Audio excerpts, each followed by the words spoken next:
World economic forum आणि मुंबई महानगर क्षेत्र विकास प्राधिकरण MMRDA यांच्यातील सामंजस्य करारामुळे मुंबईचे जागतिक आर्थिक केंद्राचे स्वप्न दृष्टिपथात आले आहे.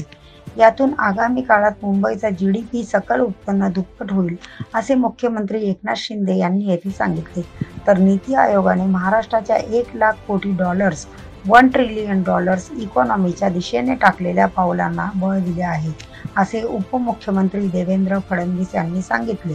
मुख्यमंत्री श्री शिंदे, उपमुख्यमंत्री देवेंद्र फडणवीस यांच्या उपस्थितीत आज सह्याद्री राज्य अतिथीगृह येथे मुंबई महानगर प्रदेश MMRला जागतिक आर्थिक केंद्र म्हणून विकसित करण्याबाबत नीती आयोगाच्या अहवालाचे प्रकाशन करण्यात आले.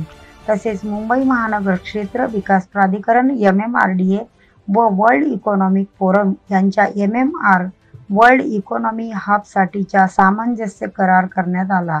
या करारावर MMRDAचे महानगर आयुक्त विक्रम कुमार तसेच वर्ल्ड इकॉनॉमिक फोरमचे संस्थापक तथा कार्यकारी अध्यक्ष प्राध्यापक क्लॉस शॉब यांनी या करारावर MMRDAचे महानगर आयुक्त विक्रम कुमार तसेच वर्ल्ड इकॉनॉमिक फोरमचे संस्थापक तथा कार्यकारी अध्यक्ष प्राध्यापक क्लॉस शॉब यांनी स्वाक्षरी केल्या व कराराचे आदानप्रदान केले.